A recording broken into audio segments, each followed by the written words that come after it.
Uyu ni umwanya wo kumva no gusobanukirwa ijambo ry'Imana mugezwaho n'umuryango w'amatorero Beteli mu Rwanda.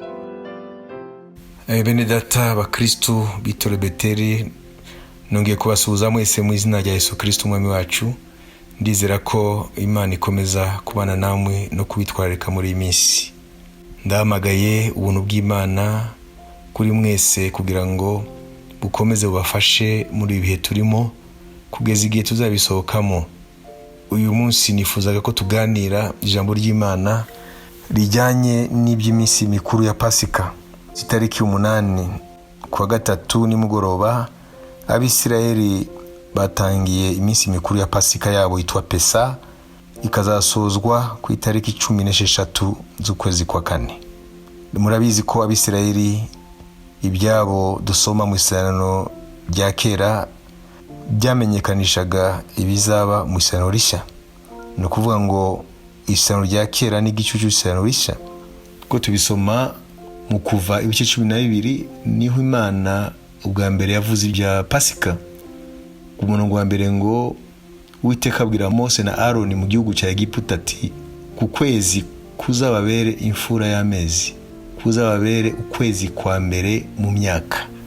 Ku kwezi rero kwa 4 Abisirayeli niko kwezi kwa mbere kwitwa ukwezi kwa Nisan, niko kwezi kwa mbere muri calendrier y'Abisirayeli.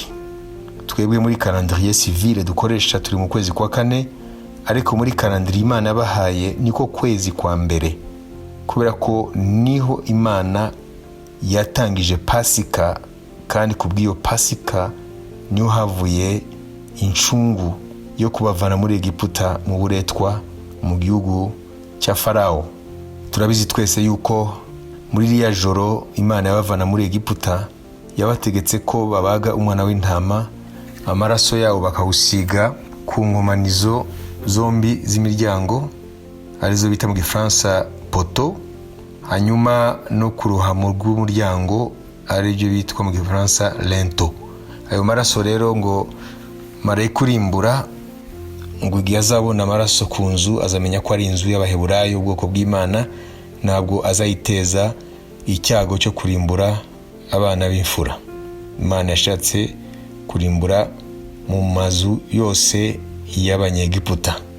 Nuvuga ngo icyatandukanije inzu y'Umuheburayo n'inzu y'Umunyegiputa nayo maraso y'umwana w'intama, ari we yamenyekanishaga Yesu Kristo igihe nikigera ko azatambwa kugira ngo abe incungu y'abana b'abantu bose b'amahanga yose n'indimi zose n'amoko yose. Rero natwe abakristo tuzi yuko ku cyumweru tariki 12 ku kwezi kwa 4 niho tuziziza natwe Pasika. Rero tuributsa gusa ko Pasika yacu yabaye kuwa mbere w'iminsi 7, kuwa mbere muri yo calendrier y'Abisirayeli, kabihwanye n'icyumweru cyacu. Ariko inzira y'umusaraba cyangwa via dolorosa mu Kilatini yatangiye kwa 4 muri rya joro, igihe umwami Yesu amaze gusangira Pasika n'abigishwa be nimugoroba, akajyana nabo mu gashyamba cyangwa ubustani bwitwa Getsemane ku musozi wa Elayono gusenga, na niho abamufashe bamusanze. Cya gitero cyari kiyobowe na Yuda, umwe mu bigishwa be. Hanyuma bamusanze rero niho yafatwaga, nkuko ibyanditswe byera byari byarabiteganije, kugira ngo asohoze ubuhanuzi bwari butegereje kugira ngo igihe cy'Imana nikigera umwana w'Imana abe wa mwana w'intama azatambwa, si ubw'Abisirayeli gusa ariko kubwa mahanga yose. Rero muri ya joro ryo kuwa 4 niho inzira y'umusaraba, inzira y'umubabaro yatangiye. Kuwa 4 rero arafatwa muri uwo mugoroba muri iryo joro, hanyuma kuwa 5 ashikiriza inkiko. Kuri uwa 5 guhera saa 6 baramumanika ku musaraba kugeza saa 9. Saa 9 aratanga. Saa 9 rero niho umwami Yesu umwuka we wavuye mu mubiri, hanyuma arahambwa, bamuvana ku giti aho bamubambye kugira ngo ntagume ku giti muri mugoroba wa Sabato, ko Sabato yabitangira kuwa 5 nimugoroba, kandi mu mategeko umanitswe ku giti ntakwiye kuguma ku giti kuri sabato ngo ntahumanye isi ntahumanye igihugu. Rero bamanuye umurambo we arashyingurwa muri uwo mugoroba ku gatanu. Hanyuma ku wa gatandatu bikomeza gutyo ari mu gituro. Hanyuma ku wa mbere inyumva ngo umunsi ukurikira sabato ari umunsi wa mbere mu minsi mu cyumweru cy'abayuda, ari byo bihwanye n'icyumweru cyacu, niho umwami Yesu yazutse mu bapfuye. Rero ikintu nshaka kuvuga ni ijambo Yesu yabwiye abaje kumufata muri iryo joro muri ako gashyamba ka Getsemane. Ni amagambo dushobora kuvomamo imbaraga muri iyi minsi turimo. Aya magambo ni amagambo dusoma mu butumwa bwiza ugaruka ibice 22 ku murongo wa 53. Reka dusome aha niho amagambo turi busangire ari, kuko aya magambo ni amagambo akomeye cyane umwami Yesu yabwiye icyo gitero cyaje kumufata muri iryo joro i Getsemane muri ako gashyamba. Yarabwiye ngo nahoranaga namwe mu rusengero iminsi yose ko mutarambuye amaboko ngo mumfate, ariko noneho iki ni igihe cyanyu n'icy'ubutware bw'umwijima.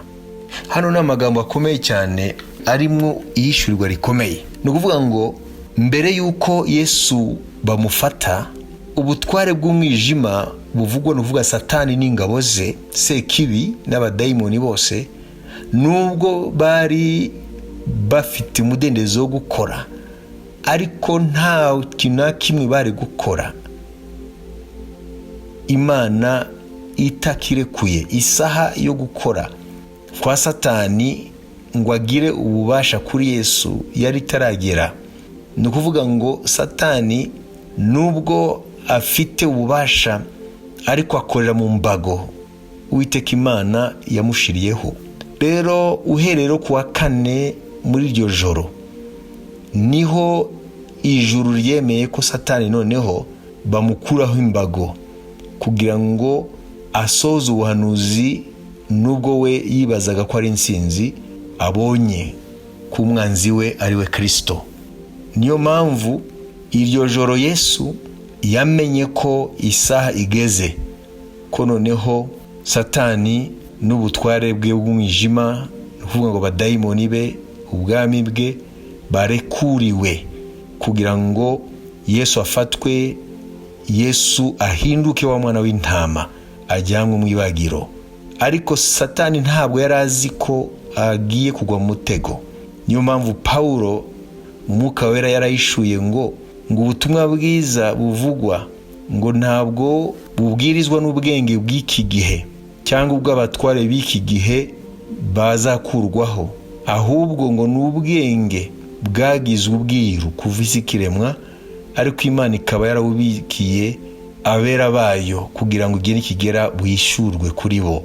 Ngo ubwo bwenge aribwo buhishwe mu butumwa bwiza, ngo iyo bumenywa n'abatware b'iki gihe, ntabwo ari abana b'abantu bavugwa aha, ni Satani ko niwe mutware w'isi hamwe n'ibikomangoma by'umwijima. Abamarayika bavumwa nawe, none Imana ikabavana mu ijuru ikabavuma, bakaza gushinga ingoma yabo hanze y'ijuru mu mwijima mu buryo bw'umwuka. Noneho abo batware bw'umwijima, Satani n'abamarayika b'umwijima n'abadayimoni bose, ngo iyo bamenye ubwo bwenge, ngo nibaba barabambye umwami w'ubwiza. Nuvuga ngo iyo bamenya yuko atari imbaraga zabo zabashoboje gufata Yesu, iyo bamenya ko bari barakoreshwa n'Imana, ntago bari kubikora, kubera yuko nyuma bamaze kumwica niho baje kumenya yuko baguye mu mutego. Kuko Petero aravuga ngo amaze kwicwa mubiri ngo yagiye muri roho, nuvuga ngo yavuye mu mubiri noneho mu buryo bw'umwuka ajya ikuzimu, asangayo Satani, asangayo ingabo z'umwijima, ndetse asanga n'abanyabyaha bari barapfuye mbere mu gihe cya Nowa wa muzure, naho amenyekanisha ubutumwa. Hanyuma icyo gihe rero niho isi y'umwijima yacuye imiborogo. Abatware b'umwijima bamenye yuko baguye mu mutego. Noneho Yesu aravuga ngo nabanye namwe iminsi yose mu rusengero, ngo ntabwo mwigeze murambura amaboko yanyu ngo mufate. Ni ukuvuga ngo nimba ubu mwemerewe kuwufata ntabwo ari ku bwanyu, ngo nuko Imana yemeye ko noneho iki gihe gito ikibaha kugira ngo mwebwe abatware b'umwijima musoze ubugome bwanyu, ariko buzabahindukirira gutsindwa kwanyu. Niyo mpamvu iri jambo riri muri Luka 22 ku murongo wa 53 ni ijambo rihambaye cyane. Rero kuva kuwa kane nimugoroba muri iryo joro rero ubutware bw'umwijima bwemerewe n'Imana Data yuko umwana wayo ashirwa mu maboko y'abanzi. Uvuga ngo Satani guhera muri iryo joro ryo kuwa kane yahawe uburenganzira bwo gukora. Guhera kuwa kane, kuwa gatanu abambwa akicwa, kuwa gatandatu kuri Sabato, kugeza n'iryo joro ryose mu rukerera mu museke wo ku munsi wa mbere ukurikira Sabato mu minsi y'Abayuda biwanye n'icyumweru cyacu, niho umwami Yesu yazutse mu bapfuye. Bivuga ngo Satani yahawe kuwa kane, kuwa gatanu, kuwa gatandatu. Iyo minsi ko ari 3 yari iminsi Imana isa naho yambuwe imbaraga. Imana byabaye nkaho Satani yamunesheje, yuko umwijima ufite imbaraga kurusha umucyo, ariko Imana yaretse kugira ngo Satani asoze umugambi wo gucungura abana b'abantu. Imana ikabavana munsi y'ubutware bwa Satani.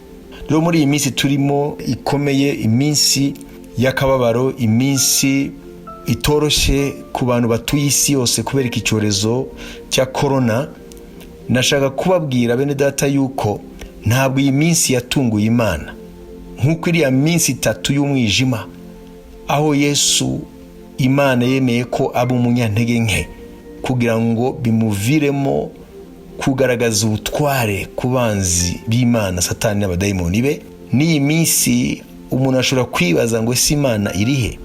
Ese ibi bihe nk'ibi byugarije isi yose kuko Imana yemeye ko bitugwaho? Tumenye ngo hari ibihe Imana yemera ubutware bw'umwijima bukidegembya, yemera ubwami bw'umwijima bukagira umudendezo. Imana igasa naho ibakuriyeho imbago yabashiriyeho kugira ngo basohoze umugambi wayo. Uvuga ngo nibi bihe nubwo ari by'umwijima byugarije isi, umwijima utwikiriye isi kubera iki cyago cya corona n'ingaruka zacyo ku isi, ariko tumenye ngo hari umugambi tutazi, hari iby'Imana irakora tutazi, ariko amaherezo nibisoza umugambi wayo. Kuko turabizi kuri iriya minsi 3 ku bigishwa ba Yesu ba Petero nabo bari mu bibazo nk'ibi. Tushobora kwibaza ngo ese Imana irihe? Ese Imana kuki yemeye ibi? Ese Imana nta mbaraga igifite? Ba Petero birashoboka ko mu mitwe yabo guhera kuwa kane umwami wabo afatwa kugeza kuwa mbere w'iminsi 7 azuka, bari bakiri muri ibyo bibazo birushije. Wibaza se za mbaraga zirihe? Bakibuka imbaraga bamubonyeho, bakibuka azura Lazaro, bakibuka azura abandi bapfuye, akiza abarwayi, agaburira ibihumbi by'abantu, agendera hejuru y'amazi, buri kintu cyose cyumvira ijambo rye, agahamagara ibitariho nk'ibyo bigaseruka. Abadayimoni bamukubita ijisho gusa bagataka bagahunga, bakatura ko ari Kristo umwana w'Imana isumba byose, ko ari wazabakira witeka igihe nikigera. Ibi byose rero byabacanze mu mitwe yabo, bakibaza ese noneho byagenze gute? Za mbaraga zirihe? Natwe dushobora kwibaza ngo ese ibi bihe Imana irihe? Imbaraga zayo zirihe? Kubera iki cyorezo cyakajije umurego kikaba kigejeje isi habi. Uyu munsi mu binyamakuru hirya no hino ku isi haravugwa ko ubukungu bw'isi bwasubiye inyuma mu buryo bukomeye cyane. Nk'ubukungu bw'Ubufaransa ngo bwasubiye inyuma iyo bita recession 6% ngo ibi nibo bwa mbere uhereye ku ntambara y'isi ya kabiri, nibo bwa mbere ubukungu bugwa bene aka kageni. Kandi ibi ntabwo ari Ubufaransa gusa, n'ubukungu bw'ibihugu byose byo ku isi. Kandi ntabwo turava muri ibi bihe bikomeye by'iki cyago cya corona. Ni ukuvuga ngo ibihe turimo tubifate nk'iyo minsi 3 aho ba Petero nabo bari muri ibyo bihe byo kubabazwa k'umwami atarazuka, ndetse anazutse byabagoye kubanza kubyemera kubera yuko mu mitwe yabo hari hamaze kubakwa ibyo bitekerezo byo kwemera ko noneho ibyo bari babayemo byose iriya myaka 3 n'igice bakurikiye umwami Yesu wenda byari inzozi, ariko amaze kuzuka nibo batangiye gusobanukirwa rero impamvu iriya minsi 3 y'icuraburindi ko nabyo byari umugambi w'Imana. N'iyi minsi nubwo atari myiza, iyi minsi twugarijwe n'iki cyorezo cya corona, ari umugambi w'Imana, hari umugambi w'Imana, kuko Imana ari igihe yemera ko Satani ava mu mbago agakora nk'uko yidegembya ko ari we Mana, ko nta yindi Imana iri hejuru ye, kuko Satani yitwa Imana y'iki gihe, umwami w'isi, umwuka uteka ikirere. Hari Imana mu mugambi wayo imukuru w'akarimbi akagira ubutware, noneho mu nyuma akazisanga nawe ntabwo yariho arikoresha, ahubwo yari arasoza umugambi w'Imana. Nimureke rero via dolorosa, inzira y'umusaraba, iyo nzira ya Yesu Kristo kuva kuwa 4 nimugoroba i Getsemane kugeza Golgota kuwa 5, agahambwa kuri wa 5, kuwa 6 umwijima urakomeza, abanyeshuri be indirimbo zirakama, haleluya zirashira, bacurika umutwe, abanzi ba Kristo bavuza impundu, abafarisayo bagira iminsi mikuru, abadayimoni barabyina, babyina insinzi. Ariko ku munsi ugira 3 mu rukerera umuseke, imbaraga z'Imana ziramanuka, hanyuma Satani amenya yuko yaguye mu mutego. Ahari indirimbo z'insinzi mu bwami bwa Satani hahinduka kuboroga, kubera ko Yesu yazutse afite insinzi, yambura Satani imfungo z'urupfu n'izikuzimu. Uyu munsi rero dufate iyi minsi turimo tutazi ko igiza arangirira, iminsi y'umwijima witwikisi kubera ibyago dutejwe na coronavirus. Tumenye yuko ntabwo Imana yatakaje control, nta bihe na bimwe Imana itareka kuba Imana. Nuko twebwe abana b'abantu, nkuko na Satani ubwe byamucanze akaze gusoza umugambi yibaza ngo arasoza uwe, niko natwe kenshi twibaza ibibazo iyo haje ibihe tudasobanukiwe. Ariko ibi nabyo, ibi bihe nubwo ari by'umwijima n'akababaro, nabyo biri under control, nabyo biri munsi y'ubutware bw'isumba byose. Yego abadayimoni barakora mu kwihebesha abantu, mu kwica abantu binyuze muri corona virus, mu guteza abantu ubukene, inzara, kwiheba, umwijyane wenda ahari bike cyangwa bitagihari, n'izindi ngorane nk'izo ziba mu bihe nk'ibi. Ariko tumenye ngo nyuma ya via dolorosa, nyuma y'inzira y'umusaraba, nyuma y'inzira y'imibabaro, habaye haleluya nyinshi. Abari bicurikiriye, abari bacuritse umutwe, ni kuvuga abo mu ruhande rwa Kristo, abigishwa be, icyo gihe rero umunezero wahinduye icyerekezo. Kwa Satani haba amarira no kuboroga, hanyuma mu ruhande rw'abakristo haba impundu, kubera ko Yesu yazutse mu bapfuye. Rero nshaka kubabwira iyi Pasika idutere kureba Yesu wazutse akazukana intsinzi, aho guhanga amaso ya minsi 3 y'umubabaro, aho guhanga amaso via dolorosa, aho guhanga amaso iriya minsi Yesu yavuze ngo noneho iki ni igihe cyanyu n'icy'ubutware bw'umwijima. Niduhanga amaso igihe cy'ubutware bw'umwijima buro burakora muri coronavirus, ahubwo duhanga amaso wazutse, duhanga amaso umwami wacu ni muzima, no muri iki gihe cy'umwijima Yesu ni muzima, Yesu arakora. Umwami abaha umugisha, umwami abakomeze. Mwami ndakweretse abana bawe muri ibihe bikomeye cyane bimeze nka minsi 3 uhereye ku wa 4 muri rya joro Getsemane. Mwami uri kumwe n'abigishwa bawe, hanyuma cya gitero kaza kugufata kugeza ku munsi wa mbere w'iminsi 7. Mwami ukazuka mu bapfuye. Iyo minsi kubigishwa bawe yari minsi itoroshye, yari minsi yo kwibaza ibibazo byinshi cyane batari bafite ibisubizo, nubwo ubuhanuzi bwari burasohora, nubwo wari wababwiye ibyenda kubaho, ariko icyo gihe byarahanaguritse kubera akababaro n'agahinda. Ariko Mwami warazutse, noneho amaso yabo arihweza, arahumuka, ubwenge bwabo burafunguka, bamenya yuko Satani ntabwo yari yakwambuye ububasha, ahubwo nuko ijuru ryari yamwemereye yuko agira ububasha kuri wowe kugira ngo asoze umugambi w'Imana atari umugambi we bwite. N'uyu munsi rero ibi bihe bya coronavirus, Mwami uha abana bawe kumenya yuko ntabwo ububasha bwawe bwagabanutse, ntabwo Satani yakwambuye imbaraga, ahubwo nibihe Mwami byemewe kugira ngo bibeho ku mpamvu ziturenze. Ariko turabizi ko muri ibi bihe bibi Mwami Yesu duhagaze kuri rya jambo Paulo yandikiye Abaroma ibice 8 ku murongo wa 28 ngo nuko rero byose bifataniriza hamwe kuzanira ibyiza abakunda Imana, abahamagawe nayo nkuko abigambiriye. Urakoze rero ukomeze abana bawe Mana.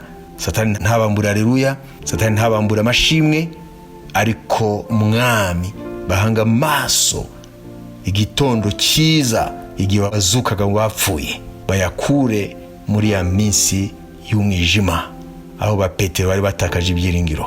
Nabo ni batakaza ibyiringiro muri iyi minsi ya corona, ahubwo bahanga amaso igitondo cy'izuka ryawe mu izina ryawe Yesu, amen. Ukeneye kurushaho gusobanukirwa, ukeneye inama, waduhamagara kuri 07 84 26 18 00 cyangwa ukatwandikira kuri info@betechurches.net.